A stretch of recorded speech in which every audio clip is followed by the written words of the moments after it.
Shannon, are the Browns better without Odell? Skip, that's a tired narrative.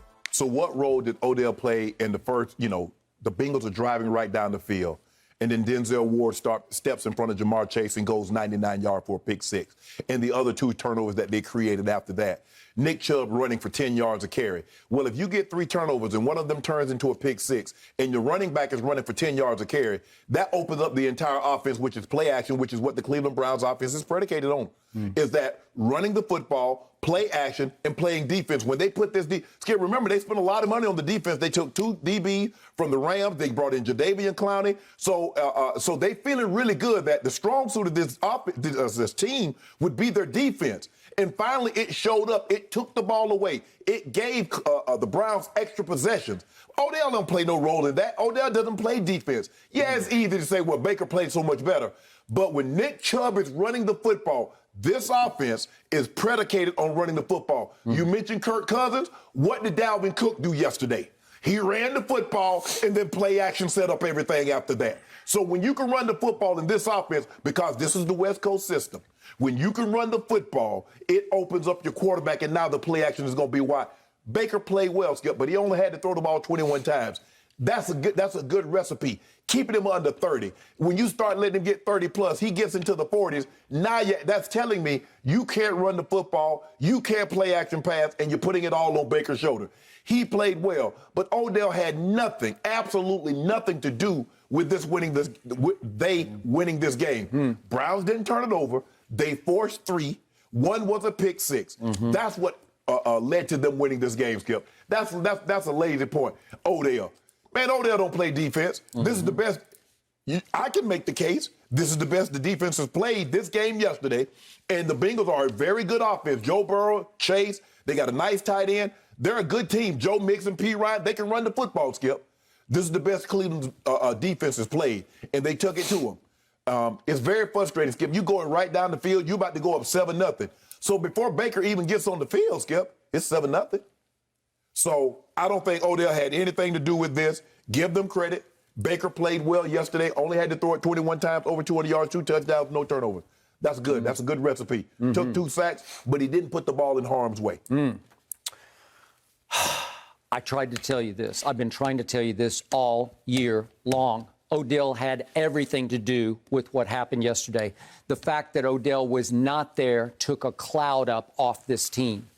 This team could heave a sigh of relief and start playing football the way it's meant to play football. I still think it's the best team on paper in the AFC, but it has to do it on the field. And you saw some firepower on display yesterday, because that was not just 14-7. This is 41-16, and you picked the Bengals to win that game. I did. And they were favored by 2.5 points at home. And I didn't even take the points. I said, I like Cleveland. I'll take Cleveland for 3 cases of Diet Mountain Dew, because I think they're just better than Cincinnati. And I think when the fog is lifted off this team, the Odell fog, because the weirdest dynamic written about on Friday on ESPN.com by my friend Jake Trotter, who does a great job covering the Cleveland Browns. He wrote about how the Baker Mayfield, Odell Beckham Jr. on-field relationship fell apart, because off the field, they are very close friends. That's what tormented everybody in the organization. As late as this past Labor Day, Odell and Baker and Jarvis and Austin Hooper flew together to Big Sky, Montana for a little getaway. So that's how close they were. They played video games in the locker room, in breaks before or after practice. And the point is that they were almost too close. And Baker became so Odell-centric, so Odell-conscious. And I still say Odell's just not what he used to be. Injuries have robbed him of some of his quickness and explosiveness and his electricity that he had in New York. I've not seen it in Cleveland.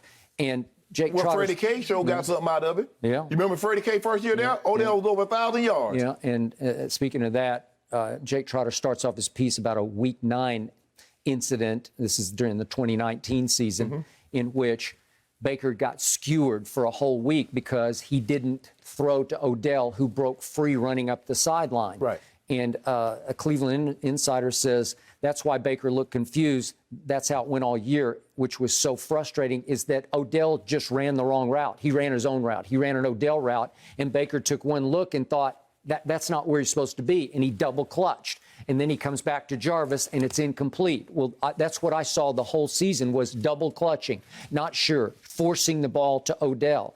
I don't think Odell can stand up to being the featured receiver anymore. We're about to find out, and maybe out of spite, he's going to be on his last legs now because he's going to get one last chance. But the point was yesterday, you saw the Cleveland Browns in all their glory without Odell because the ball got spread. Look at the stats, where the passes go, because their leading receiver was Jarvis with 11 yards. Yeah. He caught 3 balls for 11 yards. Yeah. And scan down the list. There are, 5 receivers with 2? Nobody caught more than 3 passes. Yeah, that's what I'm saying. He was 14 to what? 14 to 19, 14 to 21? Ball gets spread. And if we could see the throw to Peoples-Jones, I like Donovan Peoples-Jones. He can get past people, and he's a big, strong receiver out of Michigan, and I like, every time he catches the ball, I like the way he looks. This is Baker at his best, right in stride, and that was a big throw. That broke it open to 21-7. Right.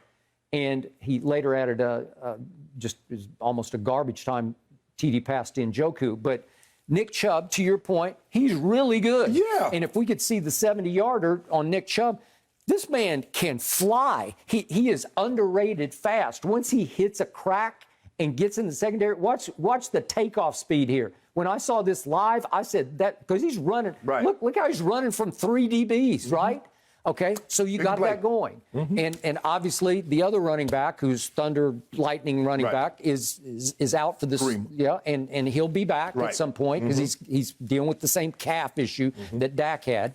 But the point is, they have firepower in spreading the ball to the receivers. And then their defense did a number on Joe Burrow yesterday because he went down 5 times. Yes. And Greedy Williams got hurt. He's having a shoulder issue, and he went out fairly early, and they still got after him. And Troy Hill can blitz out of the slot about as well as anybody can this side of Honey Badger. Yeah. And all of a sudden, you're seeing how it all came together.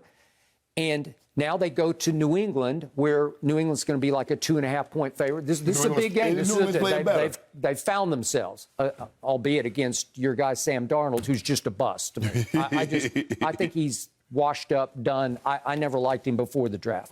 But the point is, New England has caught fire, especially on defense. So this will be a big test for Baker and company to go in there. I like their chances. I like their chances down the schedule because they're going to get back-to-back games against Baltimore with a bye in the middle. I've never seen anything like that. They go to Baltimore, and then they have a bye, and then they get Baltimore at home. I don't know who made that schedule. Okay, and Baker's played well against Lamar in the past. Lamar has played well. He got him last year, yep.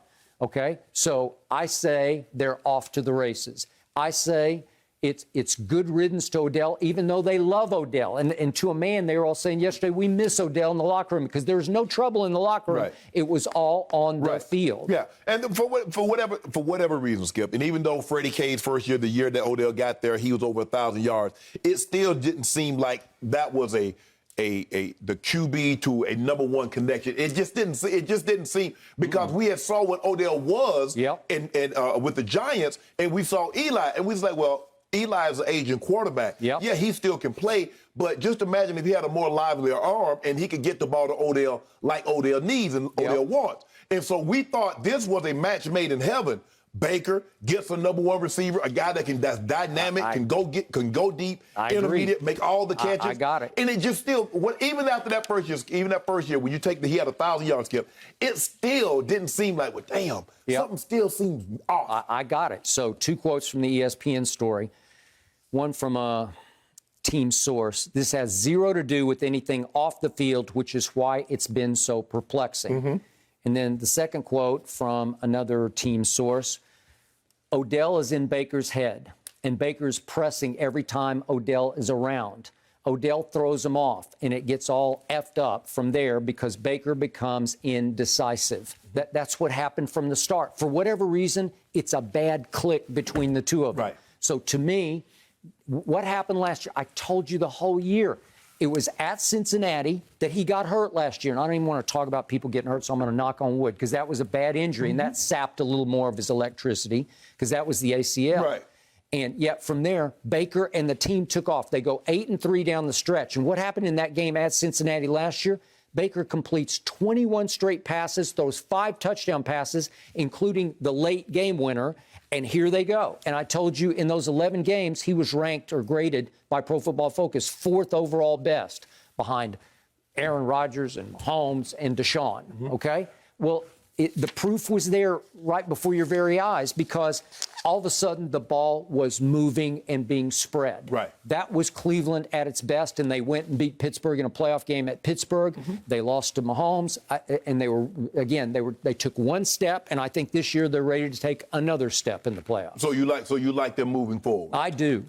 I like them a lot. Here we go. Okay.